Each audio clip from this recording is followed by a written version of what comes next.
नमस्कार दोस्तों, मैं अंकुर उपाध्याय स्वागत करता हूं आप सभी का आपके अपने YouTube channel share market analysis में। दोस्तों, बाजार में बड़ी भयंकर गिरावट हुई। आज पोर्टफोलियो की धज्जियां उड़ गईं। एक बार फिर ब्लड बाथ आया बाजार में और ये रुकने थमने का नाम नहीं ले रहा है। एक रिपोर्ट है जो इकोनॉमिक टाइम्स ने जस्ट अभी थोड़ी देर पहले ही निकाली है, करीब 8:30 बजे के करीब, कि Indian stocks worst run in 29 years. 29 साल का सबसे खराब पीरियड देखा है हमने। लोग कह सकते हैं कि भाई ऐसा कैसे हो सकता है, जहां पे 2008 में मार्केट 50% से ज्यादा क्रैश हो गए थे, 2020 में 40% क्रैश हो गए थे, अभी तो 15-17% क्रैश हुए हैं, फिर सबसे वर्स्ट ईयर कैसे हो गया।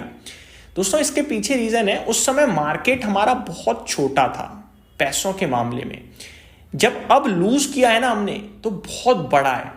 $1 ट्रिलियन से ज्यादा मार्केट कैप साफ हो गया है। इस पे मैंने डिटेल वीडियो एसएमए वाले चैनल पे आज बनाई भी थी, जहां मैंने आपके साथ शेयर किया हमारी जो मार्केट कैपिटलाइजेशन थी कंपनीज की, वो करीब $5.14 ट्रिलियन थी दिसंबर मिड तक, और फेब्रवरी मिड आते आते 3.99 रह गई, और उसके बाद करीब 10% और टूट गई होगी, अजम्पशन लगाया मैंने, तो 3.6 ट्रिलियन डॉलर की रह गई है मार्केट कैप।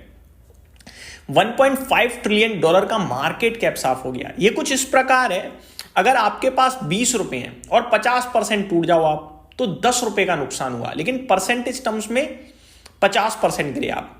वहीं अगर आपके पास 100 रुपए हो और आप 20% टूटो, तो आपका नुकसान 20 रुपए हो गया।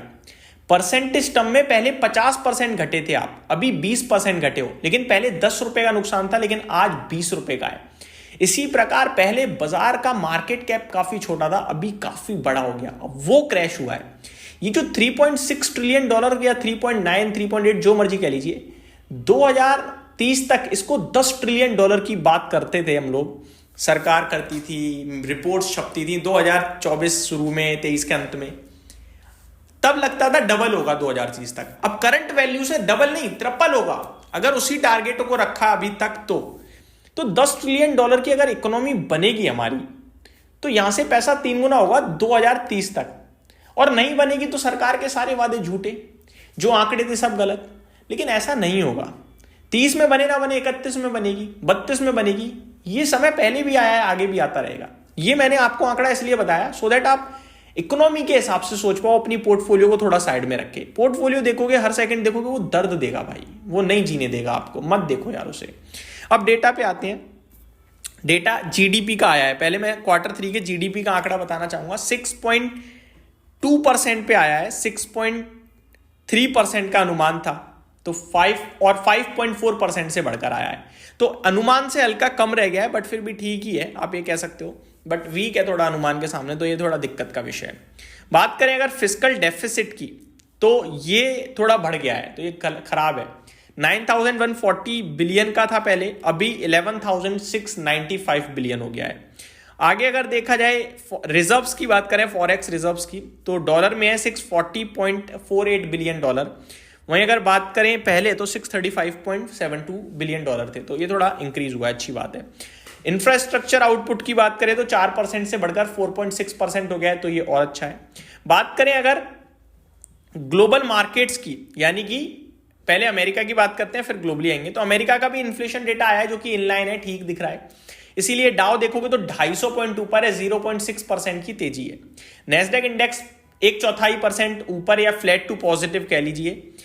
S&P 500 1/3% ऊपर है। रसल 2000 में फ्लैट टू नेगेटिविटी है। ये अमेरिका का बाजार है। यूरोप के बाजार की तरफ नजर डालें तो FTSE 0.5% नीचे है, डेक्स 0.5% नहीं, FTSE 0.5% ऊपर है, डेक्स 0.5% नीचे है, और कैक फ्लैट टू नेगेटिव है। दोस्तों, एक तरफ ट्रंप साहब टैरिफ लगा रहे हैं, सब पे लगा रहे हैं, लेकिन गिर हम रहे हैं। हमारा कुछ इंटरनल प्रॉब्लम चल रही है। अब क्या प्रॉब्लम है पता है आपको? मैं कहूंगा ये समझने वाली बात है, बस मार्जिन ट्रिगर हो रहे हैं लोगों के, ऑटोमेटिकली पोजीशंस कट रही है। वरना टैरिफ दुनिया भर के लिए है, सब दुनिया भर के लिए है। सारी प्रॉब्लम समस्या हम गिर रहे हैं, क्योंकि मार्केट में रिटेल पोर्शन काफी बड़ा हो चुका है इस समय।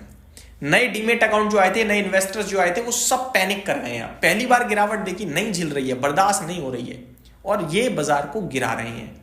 यही एक सबसे बड़ा रीज़न है।